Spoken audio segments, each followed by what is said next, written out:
Man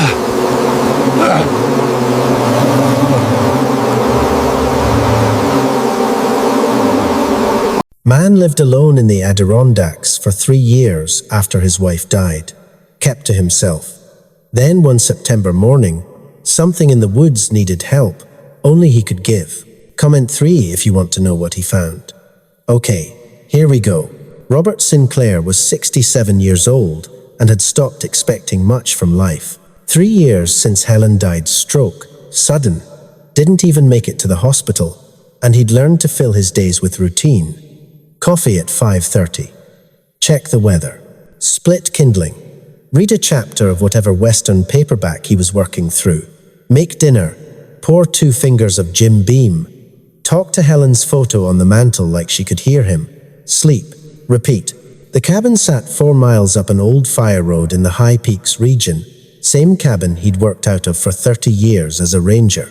When he retired at 64, they'd offered to let him buy it cheap. State didn't need it anymore. Budget cuts. Whole district reorganized. He took the deal. Where else was he going to go? The house in Lake Placid held too many memories, and his daughters were in Boston with their own lives. They called once a month. Dutifully, he told them he was fine. Everyone lied to each other and called it family. September in the Adirondacks came cold that year. Leaves turned early, and the mornings had frost. Bob didn't mind. Cold meant the tourists cleared out, meant he had the mountains to himself again. 43 years he'd worked these woods, first as a grunt clearing trails, then as a ranger, then as district supervisor, until his knees got bad, and pushing paper made more sense than pushing miles. He knew every ridge, every hollow, every stand of old growth that had somehow survived the logging boom. Helen used to hike with him. Early years, before the girls were born, she'd pack sandwiches, and they'd spend whole Saturdays just walking, not talking much, didn't need to. After the girls came, the hikes got shorter, then stopped. Life got in the way. Jobs, school plays, aging parents, the whole machinery of living. They always said they'd go back to it. Then she was gone, and he went back alone. The morning it started, Bob woke to silence. That should have been his first clue. Woods are never quiet. There's always something: squirrels in the canopy, ravens arguing, wind moving through pine. But that morning, nothing. He stood on the porch with his coffee, listening to the absence of sound. His breath made small clouds in the air. 52 degrees, barometer steady, sky clear. Good day for nothing in particular. He was halfway through splitting a cord of wood when he heard it. A sound that didn't belong, high-pitched and broken, coming from up the ridge. Could have been a fox, could have been a fisher cat, could have been a lot of things, but something in his gut said it wasn't. 30 years of woods work taught you to trust that gut. Bob set down the maul and went back inside, grabbed his old canvas pack, first aid kit from the Korean War he kept stocked, water bottle. Thought about the .357 revolver in the lockbox, decided against it. If something was hurt, a gun wouldn't help. If something was hunting, a gun wouldn't save him. He took his walking stick instead, 4 feet of hickory Helen had given him for his 50th birthday. Solid enough to lean on, solid enough to swing if it came to that. The trail up the ridge was one he'd maintained for years. Switchbacks through hemlock and birch, rocky in places, steep enough to make his knees complain. He stopped every 100 yards to listen. The sound came again, fainter now, or maybe just farther. He kept climbing. 20 minutes up, he smelled it before he saw it. Honey, thick and cloying, mixed with something else. Smoke, angry insects. The air hummed with them, a low vibration that made his teeth ache. He rounded a bend and stopped short. The hive was massive, easily 5 feet across, built into the hollow of a dead oak that had probably been standing when his grandfather was young. Or it had been massive. Now it was destruction, combs torn apart, honey bleeding down the trunk, thousands of bees circling in furious clouds. And in the middle of it all, something dark and small, writhing in the dirt. Bob's first thought was bear cub.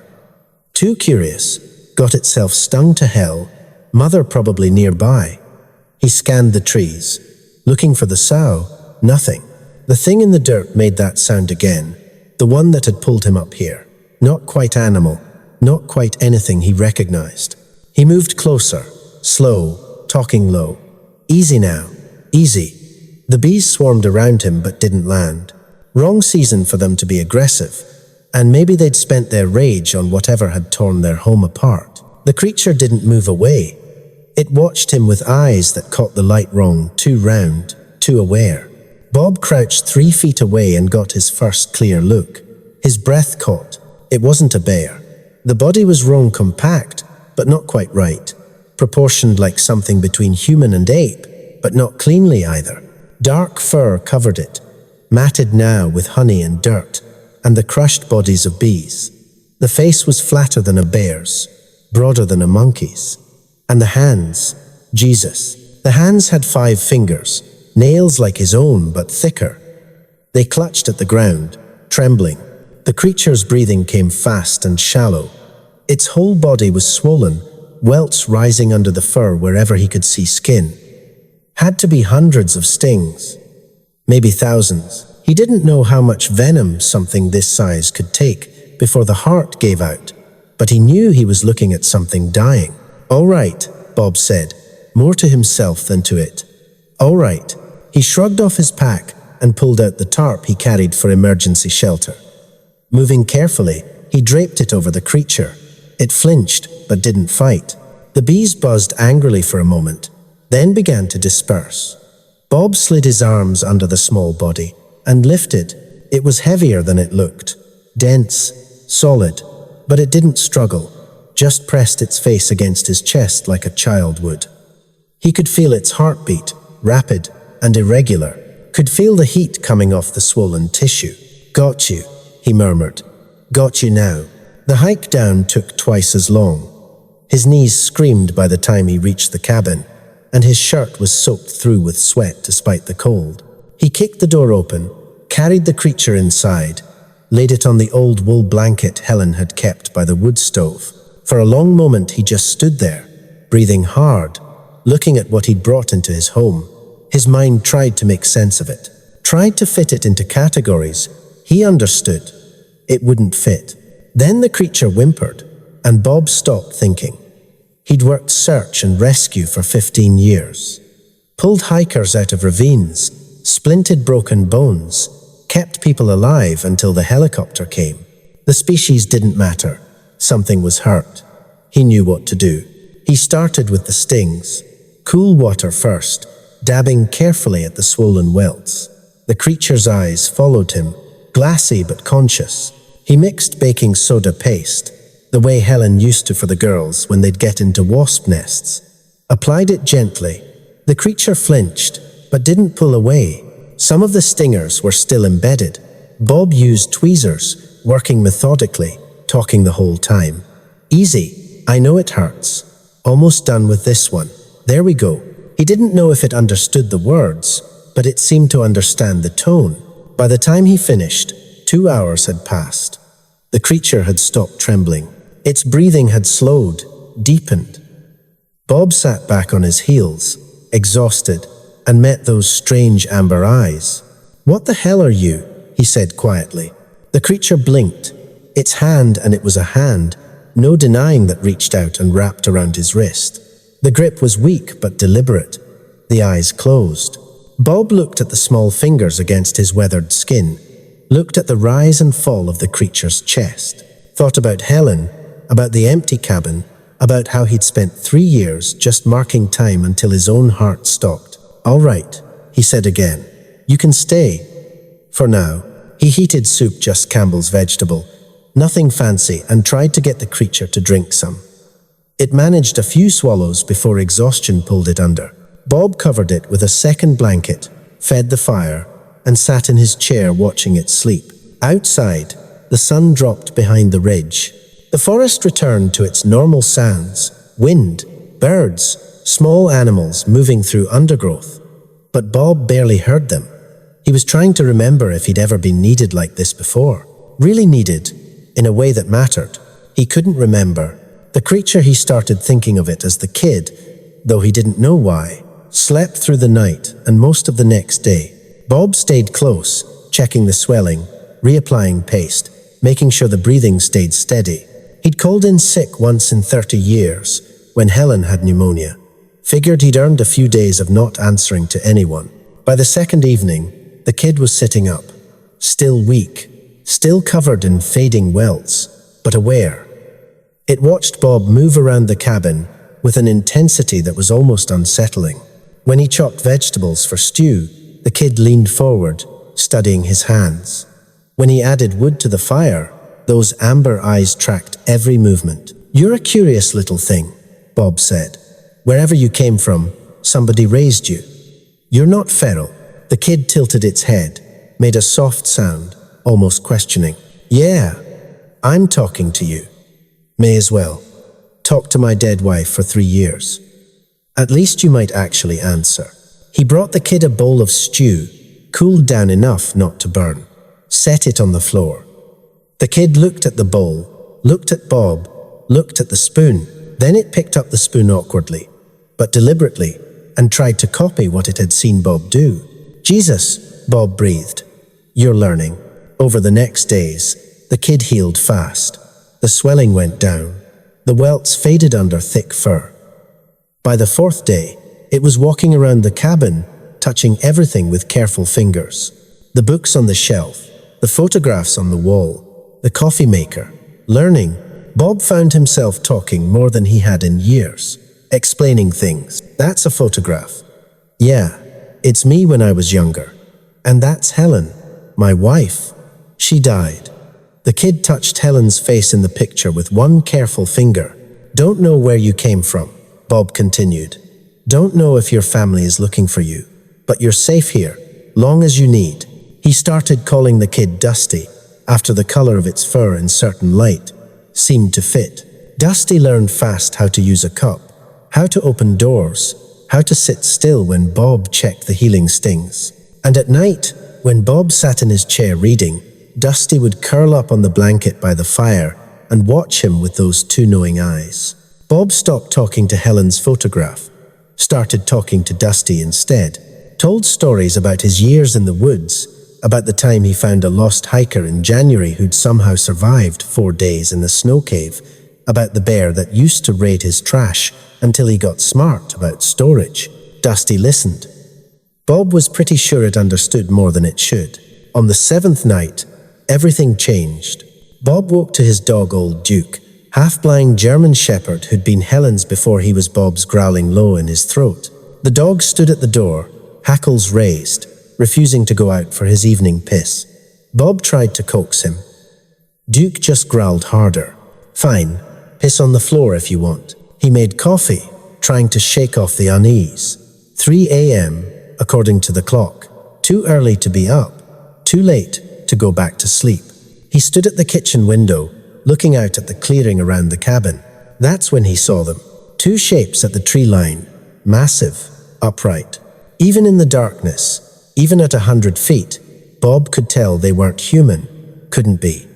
The shoulders were too broad, the arms too long, the height impossible. 8 feet at least, maybe more. They stood perfectly still, just watching the cabin. Watching. Bob's hand found the 357 inches the lockbox without thinking. 43 years in the woods, and he'd never been scared like this. Not when he'd stumbled on a mother bear with cubs. Not when he'd had to talk down a hiker high on mushrooms who thought Bob was a demon. This was different. This was primal.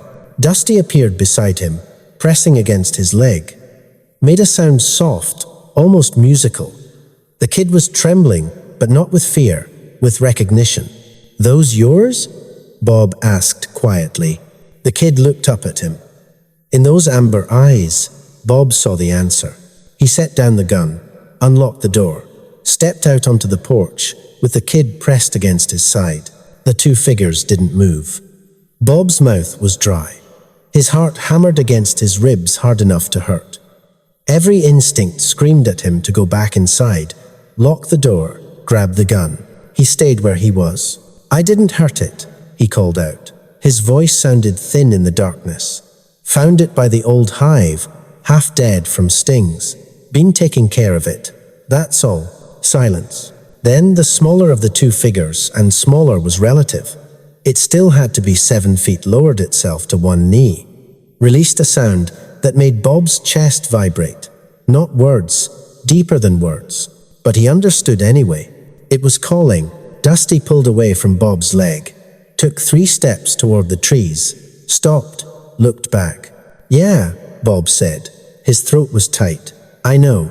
You gotta go."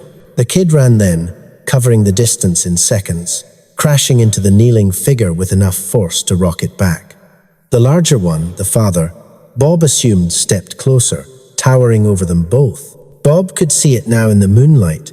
The same fur, the same build, just massive, adult, powerful. The mother gathered Dusty close, running her hands over the kid's body, checking the fading welts, making soft sounds. The kid chattered back, rapid and excited. A whole conversation Bob couldn't understand, but recognized anyway. Family, relief, love. The mother looked up. Across 100 feet of clearing, her eyes met Bob's. He'd been a ranger for 30 years. He'd looked into the eyes of bears, wolves, eagles, every predator these mountains held, but he'd never felt seen like this. Really seen. Not just observed, but understood. She made a sound low, rolling, peaceful. Then she stood, keeping Dusty tucked against her side. The father stepped forward, not threatening, just deliberate, and for a moment, Bob thought he was coming closer. But the big male just nodded. One deep, unmistakable nod of acknowledgement. Then they turned and walked into the darkness. In seconds, the forest swallowed them. Bob stood on the porch until his coffee went cold in his hand, staring at the empty tree line. Duke came out eventually, sniffed around where they'd been standing, and finally took his piss. "Yeah," Bob said to the dog. "I don't know either." The next 3 days were strange. Bob went through his routines: coffee, firewood, reading, but everything felt hollow. The cabin was too quiet. He'd spent 3 years alone without complaint, but now the silence pressed down like weight. On the 4th morning, he went out to check the chimney flashing that had been leaking. Found something on the porch railing he knew hadn't been there before. A small wreath, woven from pine boughs and wild grass. Intricate, deliberate, made with hands that knew what they were doing. Bob picked it up carefully, turned it over. No note, didn't need one. "You're welcome," he said to the empty woods. He hung it inside, next to Helen's photograph. That night, instead of his usual routine, he dug out the old topographic maps from his ranger days, spread them across the kitchen table, started marking the places he'd seen things over the years that he'd dismissed, prints that were too big. Trees snapped at angles bears couldn't manage. Sightings from hikers he'd written off as misidentified wildlife. When you connected them, there was a pattern. Ranges, territories, routes that threaded through the deepest forest where humans rarely went. "You've been here all along," Bob said to the map. "And I never really looked." He thought about Dusty learning to use a spoon, learning to open doors, watching Bob with those eyes that understood, thought about the mother's gratitude, the father's respect, thought about how they'd trusted him with their kid when they could have just taken it by force. 3 years he'd been alone, telling himself he was fine. 3 years of just existing, and then for 1 week he'd been needed, really needed, by something that chose him specifically. The kid could have stumbled onto any ranger station, any hunting cabin, but it stumbled onto his. Or maybe it hadn't stumbled. Maybe they'd been watching. Maybe they knew. Bob folded up the maps, looked at the wreath on his wall. "Thank you too," he said quietly. The weeks that followed settled back into routine, but different. Bob still made his coffee at 5:30, still split his firewood, still read his westerns. But now he paid attention to the woods in a way he hadn't before. The tracks he found, the trees that had been stripped of bark in patterns, the sense, sometimes, of being observed. His daughters called. He told them he was doing better. For once, it wasn't entirely a lie. Sometimes, on clear nights when the moon was up, Bob would hear sounds from deep in the mountains. Long, resonant calls that echoed off the ridges. Not wolves, not any animal he could name from his field guides. He never told anyone what happened. When hikers asked if he'd ever seen anything strange in all his years, he just shrugged. Woods are full of strange things. Most of them are none of our business. But he kept the wreath. And on nights when the loneliness threatened to pull him under, he'd look at it and remember a week when he mattered to someone, when his skills, his care, his basic human decency had saved a life, and when two beings who had every reason to see him as a threat had chosen to see him as an ally instead. That counted for something. Maybe counted for everything. 3 years he'd been waiting to die. Now he figured he might as well wait a little longer. The woods still had things to show him, and somewhere out there in the high country, a family went about their lives knowing that at least one human could be trusted. Bob refilled his coffee, looked out at the mountains turning gold in the sunrise. Thought about starting a journal, documenting what he'd learned. Evidence, maybe, or just a record. Something to leave behind that mattered. Helen would have liked that. She always said he should write things down, that he had stories worth telling. He'd brushed it off back then. Too busy, too practical. Now he had time. Now he had a story nobody would believe, but he knew was true. All right then, he said to the empty cabin, to Helen's photograph, to the wreath on the wall. All right. And he sat down at the kitchen table and started to write. The journal started as field notes. Dates, locations, observations. Bob approached it the way he'd approached ranger reports for 30 years, clinical, factual, no speculation. But by the 3rd week, something shifted. The writing became more personal, more honest. October 15th, found 3 saplings stripped of bark near Devil's Kitchen Ridge. Pattern suggests tool use, not animal feeding. Height of stripping, 7 to 8 feet. Remember Dusty watching me whittle kindling, learning, copying. October 23rd, heard the calls again last night. Closer than usual. Duke didn't bark, just listened. I listened too. Counted 4 distinct voices, 2 deep, 1 medium, 1 high. Family group, they're still close. November 2nd, getting colder. Thinking about the kid out there. Does it have enough fat for winter? Does the family den up or keep moving? Helen would say I'm worrying over something that survived just fine without me. She'd be right. Still worry. The writing did something Bob hadn't expected. Made him look at the past 3 years differently. Made him realize how much he'd shut down after Helen died. The cabin had been a hiding place, not a home. The routine had been numbness, not peace. Dusty had cracked that open. Made him feel something again. Care about something. Matter. His daughter Sarah called in mid-November. Dad, we want you to come to Boston for Thanksgiving. Girls ask about you. Michael's parents will be there, but there's room. Bob looked at the wreath on his wall, at the journal spread across his table, at the mountains visible through the window. Can't make it this year, honey. Got some things I need to finish up here. Silence on the line. Then, you've said that for 3 years. I know.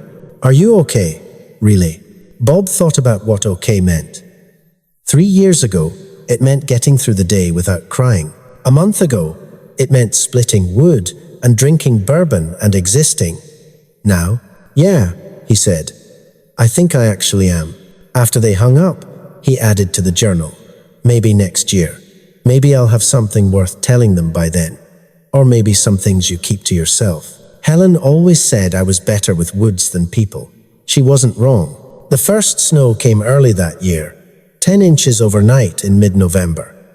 Bob woke to a world muffled in white and a porch he'd need to dig out. He made coffee, pulled on his boots, grabbed the shovel. The prince stopped him before he reached the steps. They came from the tree line, crossed the clearing, circled the cabin once, then headed back. Fresh from overnight, 3 sets, 2 massive, 1 smaller. The smaller one still showed the 5 distinct toes that had haunted Bob since September. They'd been checking on him. His chest tightened. He set down the shovel and just looked at the tracks, at the pattern of their movement. They'd come close to the windows, but not to the door. curious but respectful, watching but not threatening. Bob followed the tracks to the tree line. They disappeared into the forest, heading upslope toward the high country. Winter range, probably. Somewhere with caves, shelter, whatever they used to survive the cold months. He stood there long enough for his coffee to cool, looking at where they'd gone. Then he went back inside and added a new section to his journal. They remember, and they're making sure I remember too. December brought the kind of cold that made Bob's knees ache and his breath burn going down. He kept busy, cut extra firewood, insulated the pipes, made repairs he'd been putting off for 3 years. Gave him purpose, gave him reasons to get out of bed beyond just habit. The signs continued. A deer haunch left on his porch, perfectly butchered, more meat than Bob could eat before it spoiled. He smoked most of it, froze the rest, never saw who left it, but he knew. A stack of dead pine good burning wood appeared beside his shed one morning. Arranged neatly, recently cut. Bob added it to his winter supply and left a bag of apples by the tree line in return. They were gone by morning. "We're trading now," he said to Duke. The dog thumped his tail without opening his eyes. Old bastard slept 20 hours a day anymore. Bob knew that feeling. Christmas came and went. Sarah sent a card with photos of the grandkids. Bob put it on the mantel next to Helen's picture and the wreath. His family in 3 objects, 1 dead, 2 grown and gone, and whatever the wreath represented. The family he'd helped, the family that remembered. New Year's Eve, Bob broke his rule. Poured 3 fingers of Jim Beam instead of 2. Sat in his chair by the fire with the journal open across his lap, rereading what he'd written over the past months. 40 pages of observations, theories, memories, a record of something nobody else would believe. "Helen," he said to her photograph, "I found something. Don't know what it means yet. Don't know if it means anything at all. But I'm not just waiting anymore. That's something, right?" The photograph didn't answer. Never did. But Bob felt lighter, saying it out loud. He fell asleep in his chair. Woke around 3 a.m. to Duke growling again. Same low, uncertain sound as that September night. Bob's heart kicked up before his brain fully engaged. He went to the window, looked out at the clearing bathed in moonlight, reflecting off snow. The mother stood at the tree line, alone this time, no kid, no mate, just her, massive against the white landscape, looking directly at his cabin, at his window, at him. Bob's hands were steady as he pulled on his coat. He didn't think about the gun, didn't think about fear, just opened the door and stepped out into cold so sharp it hurt his lungs. She didn't move. He walked halfway across the clearing and stopped. 20 feet separated them. Close enough to see the frost in her fur, the vapor of her breath, the intelligence in those eyes. "Hey," Bob said. His voice sounded small. "The kid doing okay?" She made a sound soft, almost conversational. Then she turned slightly and gestured with one massive hand, back toward the forest. An invitation. Bob's practical brain said absolutely not. You don't follow 8-foot cryptids into the woods at 3 in the morning in December. His heart said something different. He went back inside, pulled on his heavy coat, his good boots, grabbed his pack with water and the first aid kit that had somehow become his default equipment, looked at Duke. "Stay. I'll be back." The dog whined but didn't follow. Smart animal. Bob walked across the clearing. The mother waited until he was close, then turned and walked into the forest. Not fast, just steady. Bob followed, his headlamp cutting a narrow beam through darkness and snow. His breath came hard within 5 minutes. She adjusted her pace, slowing until he could keep up. She knew he was old. She knew his knees were bad. She was being careful with him. They climbed for 20 minutes, following game trails Bob barely recognized under the snow. His legs burned, his lungs ached, but he kept going, watching her massive form moving through the trees ahead of him like smoke. She stopped at a rock outcropping he knew, old shelter, rangers called it. Natural overhang that formed a shallow cave, big enough for 4 or 5 people. He'd eaten lunch there 100 times over the years. Now it held something else. The father sat just inside the overhang, and cradled in his arms was Dusty. The kid was bigger than Bob remembered, growing fast. But something was wrong. Even from 10 feet away, Bob could see the shallow breathing, the way Dusty's head lolled against the father's chest. The mother made that sound again, soft and urgent. She gestured toward the kid. Bob moved closer, slowly. The father watched him, but didn't pull away. Let him approach. Let him crouch beside them and look at Dusty properly. The kid's left arm was twisted at a wrong angle, broken, probably from a fall. The forearm was swollen, hot to the touch, even through the fur. Infection. Bob's mind shifted into the mode he knew: assess, prioritize, act. "All right," he said quietly. "Let me see." The father let him take the arm. Dusty's eyes opened, glassy with fever, and focused on Bob's face. Recognition flickered there, a soft sound, almost like relief. "Yeah, I remember you too, kid. Got yourself in trouble again." Bob examined the break carefully. Clean fracture, he thought, but several days old. The infection had set in from the bone breaking through skin, probably. Out here, without antibiotics, without care, the kid was going to die. He looked up at the mother, at the father, at the trust in their eyes that maybe they shouldn't have but did anyway. "I can help," Bob said, "but not here. Too cold, and I need supplies. You have to bring the kid back to my cabin. Understand?"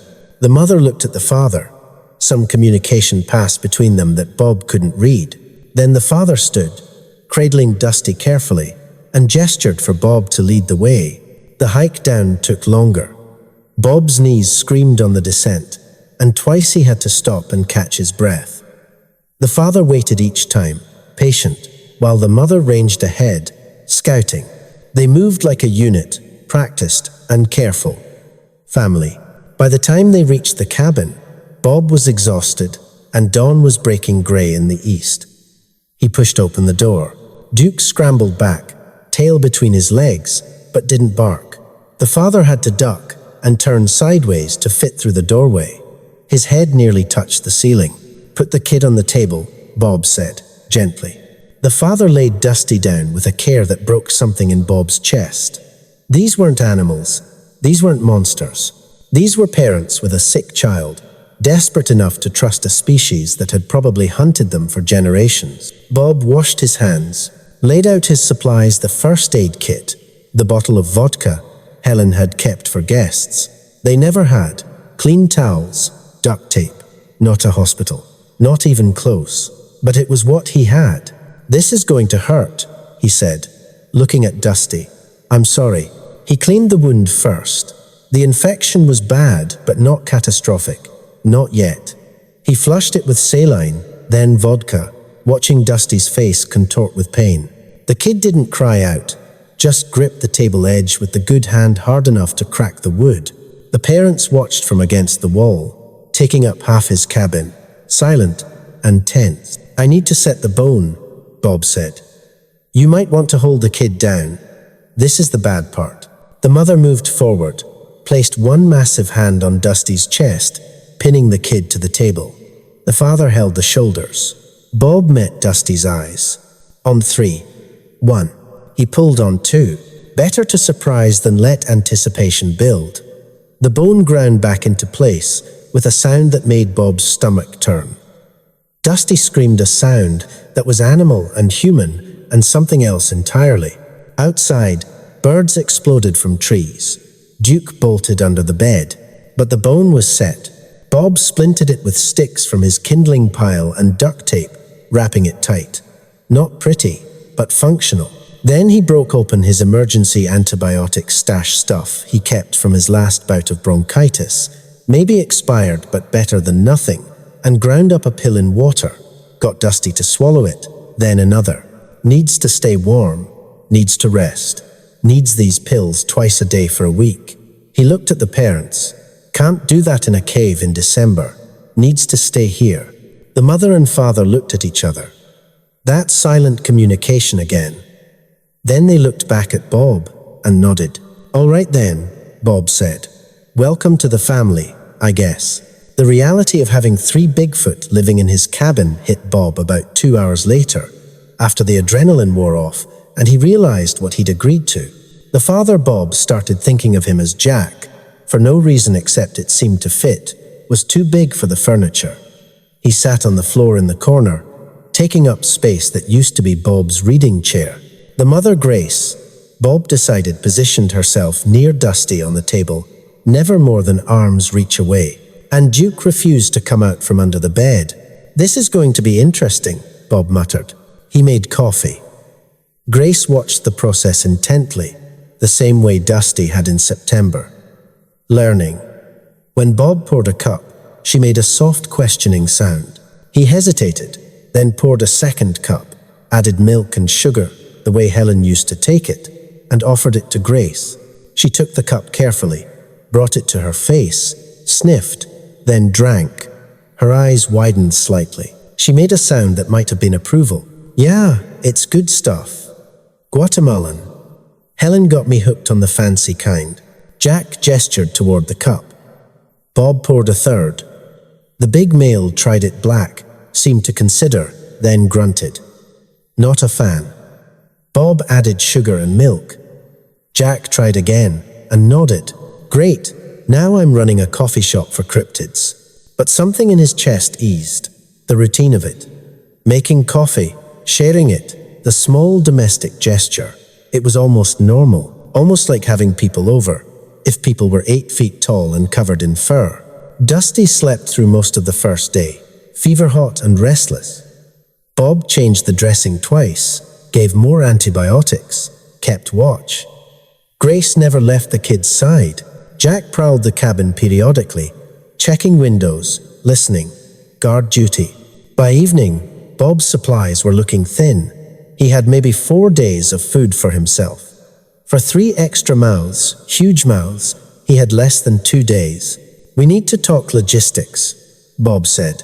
I don't have enough food. You understand food. Grace touched her mouth, then pointed at the supplies in his pantry. Bob nodded. Yeah, not enough. You folks eat a lot more than me, I'm guessing. Jack stood and moved to the door, gestured outside, then to his mouth. Hunting. You want to go get food? Okay, but you can't be seen. Anybody spots you near here, they'll come looking, with guns. Understand guns?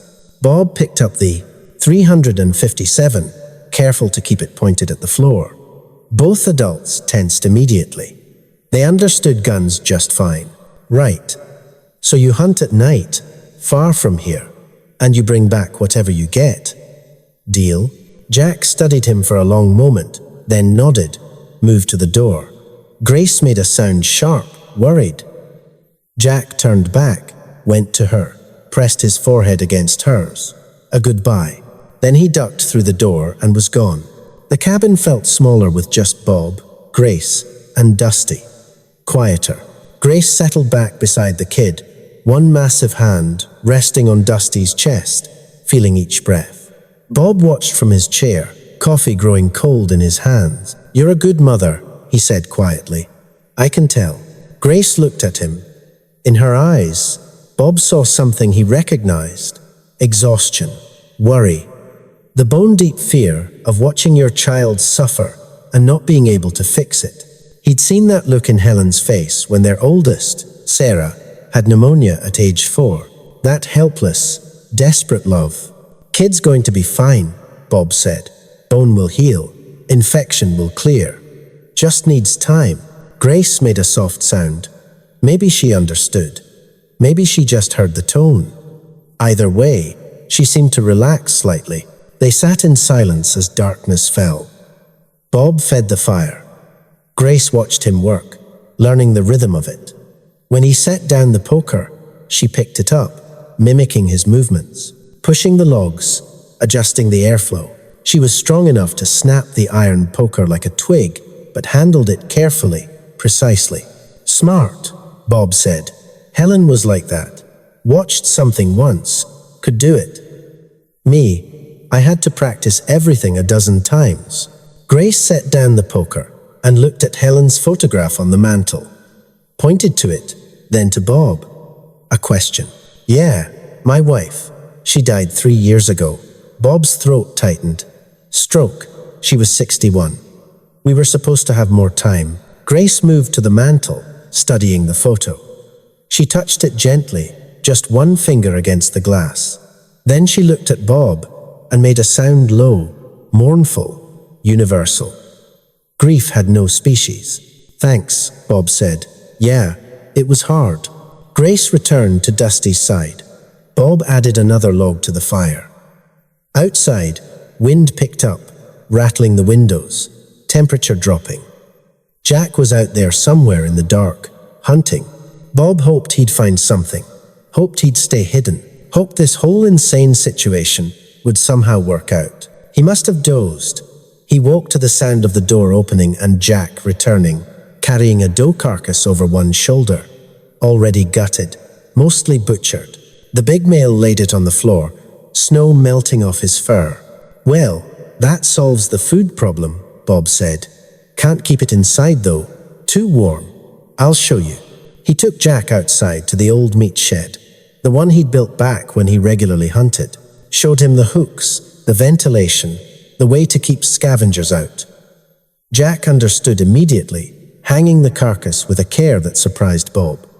The big male had done this before. They stood in the shed, breath steaming, surrounded by the smell of fresh meat and cold. You folks have been living right alongside us forever, haven't you? Bob said. Watching, learning, staying hidden. Must have been hard, especially now with cameras everywhere, people everywhere. Jack made a sound. Not quite agreement, not quite sadness. Something in between. Yeah, Bob said. World's gotten small. Not much wild left. They went back inside. Grace had moved Dusty to the blankets by the fire, making a nest of sorts. The kid was awake, eyes clearer than before. When Bob checked the arm, the swelling had gone down noticeably. The antibiotics were working. Good? Bob said. Real good. You're tough, kid. Dusty's good hand reached out and grabbed Bob's wrist. Same gesture as September. Same trust. Bob felt something crack open in his chest, something that had been sealed tight for 3 years. All right, he said roughly. Don't get sentimental on me. They fell into a routine over the next days. Jack hunted at night. Grace managed the fire and learned to make coffee. Bob tended Dusty's arm, changing bandages, administering antibiotics, monitoring the healing. The kid improved rapidly, whatever these creatures were. They healed fast. By the 3rd day, Dusty was sitting up, eating solid food. Bob cooked venison stew for all of them. Grace watched him prepare it, learning each step. The next day, she tried to help, her massive hands surprisingly dexterous with the knife. She was slow but careful, cutting vegetables into chunks while Bob handled the meat. You're a natural, Bob said. Helen would have liked you. They ate together, Bob in his chair, the family on the floor around the fire. Duke finally emerged from under the bed, drawn by food smells. He circled the group warily, then settled near Jack. The big male offered him a piece of meat. Duke took it carefully and ate. After that, they were friends. Traitor, Bob told the dog. Duke ignored him. It was almost comfortable, almost normal. Bob talked while they ate, filling the silence with stories. Told them about his 30 years as a ranger, about the time he pulled a hypothermic hiker out of a river in March, about the black bear that used to raid his trash until they reached an understanding.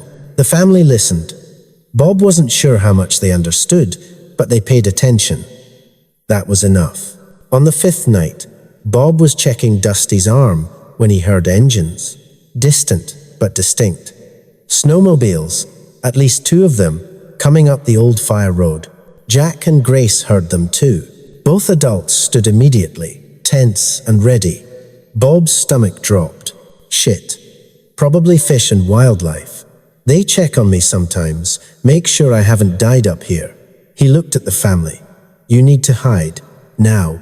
There was nowhere to hide 3 Bigfoot in a one-room cabin. The shed was too obvious. Outside in daylight was suicide. Bob's mind raced. The loft, he said, pointing up. It's small, but you'll fit if you squeeze. Take Dusty. Stay quiet.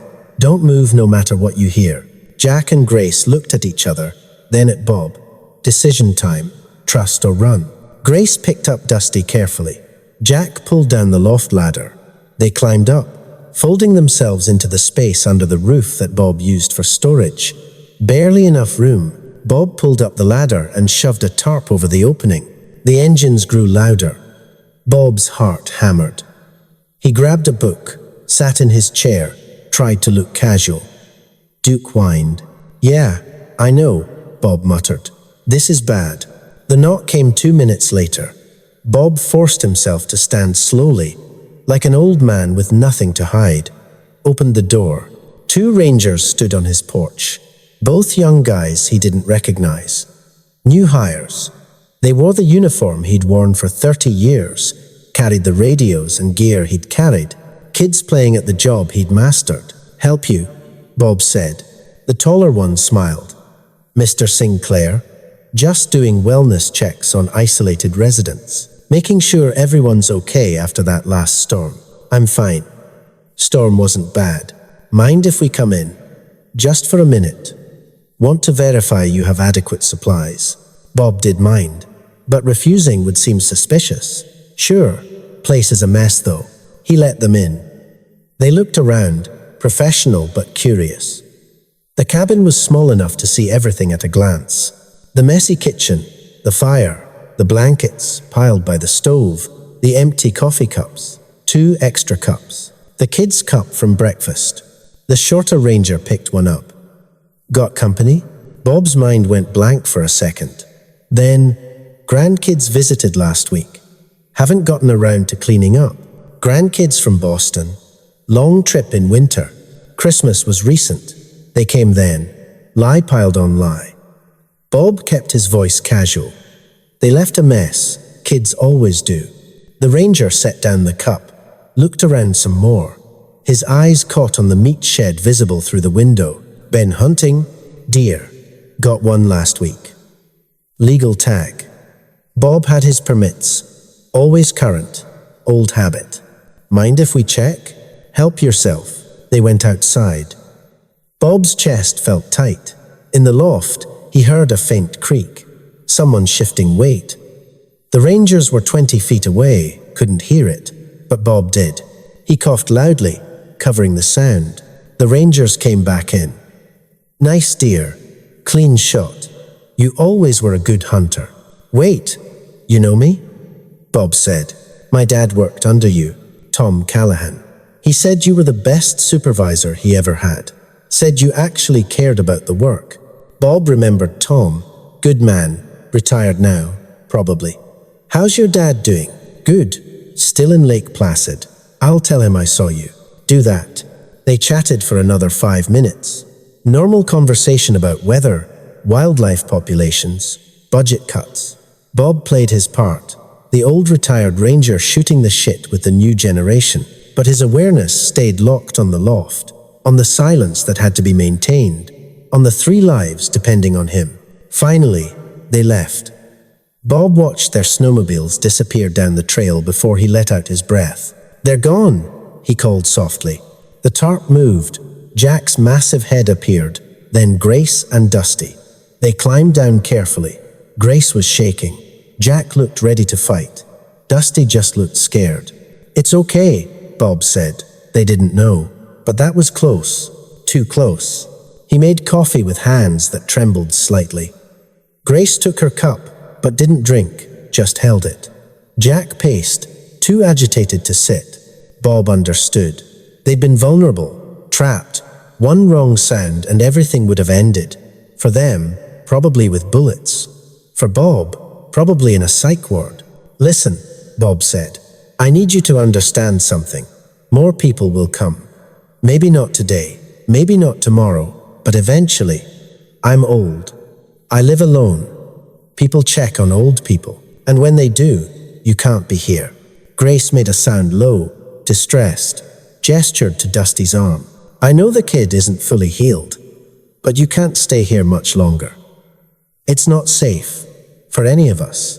The family looked at each other. That silent communication. Then Grace moved to Bob's shelves, studying the bottles there. Picked up the antibiotic bottle, held it up. A question. You want to take the medicine? Yeah. I can give you the rest. You'll need to keep the arm splinted for another 3 weeks at least. Change the bandage every 2 days. Bob pulled out supplies, showed Grace how to rewrap the wound. She watched intently, then tried it herself. Slow but careful. She could do it. Jack gestured outside, then to the mountains. Going home? Tonight? Bob asked. Grace shook her head, made a gesture, sun rising, then setting. Tomorrow night. 1 more day. All right. But you leave before dawn, before anyone else might come. They spent that last day quietly. Bob made a list of everything Grace needed to know: how often to change bandages, how to spot infection, what to do if the fever returned. He didn't know if she understood all of it, but she paid attention, learned. Jack and Bob worked in the meat shed, processing the rest of the deer. The big male watched Bob's technique, then tried it himself. His hands were huge but surprisingly precise. They worked in comfortable silence, the kind Bob remembered from working with other rangers years ago, men who didn't need to fill every moment with talk. Dusty stayed by the fire, arm in its splint, watching everything with those amber eyes. The kid was healing well, would probably have full use of the arm eventually, might even heal stronger than before. That night, Bob cooked a big meal, used up the last of his good coffee for everyone. They ate together one final time, firelight casting shadows on the walls. Bob told one more story about Helen, about how they met at a ranger station when she was hiking alone and got turned around, how he'd walked her back to the trailhead and asked if he could write to her, how they'd spent a year exchanging letters before she finally agreed to marry him. She was too smart for me, Bob said, but she loved the mountains as much as I did. That was enough. Grace reached out and touched his hand. Her palm was rough, calloused. Her fingers could probably crush bone. But the touch was gentle. They slept one last time in the cabin together, the family in the loft now, Bob in his chair. He dozed but didn't really sleep, kept waking to check the time, to listen to them breathing above him, fixing the memory. At 4 a.m., Bob woke them, made coffee one last time, packed supplies in an old canvas, packed the antibiotics, bandages, a first aid manual he'd written notes in, jerky, dried fruit. Grace took it carefully, slung it over her shoulder. Bob knelt beside Dusty. You stay off that arm, let it heal properly, and you don't go near any more beehives, understand? The kid touched Bob's face with the good hand, made a soft sound. Yeah, I'll miss you too. Jack picked up Dusty, cradling the kid against his chest. Grace moved to Bob, towering over him. She placed one massive hand on his shoulder, could have crushed him, could have killed him without effort. Instead, she squeezed gently, respect, gratitude. Then she made a sound, low and resonant. It vibrated in Bob's chest. It meant something. He didn't know what, but he felt it anyway. You're welcome, he said. Take care of each other. They moved to the door. Jack turned back once, nodded. That same deliberate gesture from September. Then they were gone, swallowed by darkness and snow, and the forest that had always been their real home. Bob stood in the doorway until he couldn't see them anymore, until even the sound of their movement faded. Duke pressed against his leg, whining softly. Yeah, Bob said. I know. He closed the door. The cabin felt enormous and empty. He made more coffee, sat in his chair, looked at the space by the fire where Dusty had slept. Helen's photograph smiled at him from the mantel. The wreath hung beside it. I helped them, Bob said to her. Twice now. That's something. Right. That counts. The photograph didn't answer, but Bob felt lighter anyway. He'd been needed, really needed, had made choices that mattered, had saved lives. His 30 years as a ranger had been about that helping, protecting, serving. He'd thought that part of him died with Helen, with retirement. Turned out it had just been waiting. He opened his journal. added a new entry. December 28th, they left before dawn. Dusty's arm should heal clean. Grace knows what to do. They'll make it. I've been thinking about what Helen used to say. We're here to take care of each other. She meant people. But maybe it's bigger than that. Maybe it's everything. Anyone who needs help. Anyone who trusts you enough to ask. 3 years I spent alone. Thought that's what I wanted. Turns out I was just scared. Scared of caring again, of losing again. Dusty and the family reminded me you're going to lose. That's life. But you still have to care anyway. Have to show up. Have to help when help is needed. I'm 67 years old. Got maybe 10 years left if I'm lucky. Used to think that meant nothing. I did mattered anymore. Now I think it means every single thing matters. Every choice. Every moment. Don't know if I'll see them again. Hope I do. Hope I don't. If that makes sense. Hope means they're safe enough they don't need me. But if they do need me, I'll be here. He closed the journal, looked out at the mountains turning grey with dawn. Somewhere out there, a family was making its way home. Somewhere out there, life was continuing, wild and hidden and remarkable. Bob refilled his coffee, thought about calling Sarah, actually telling her he'd come for Thanksgiving next year. Thought about finally cleaning out Helen's closet, the one he'd left untouched for 3 years. Thought about the journal, about maybe turning it into something more, a record, evidence, something to leave behind. But first, he had firewood to split, Duke to feed, a cabin to clean, the small, necessary tasks of living. He pulled on his coat and stepped outside into the cold morning. The forest was silent, no birds yet, too early, but it didn't feel empty. It felt full, full of things unseen, unknown, remarkable. Bob breathed deep, feeling the cold burn his lungs, feeling alive. All right then, he said to the mountains, to the forest, to whatever was out there listening. Let's see what happens next. That's Bob's story. For everyone who commented 3 at the start, appreciate you riding along. More next Friday.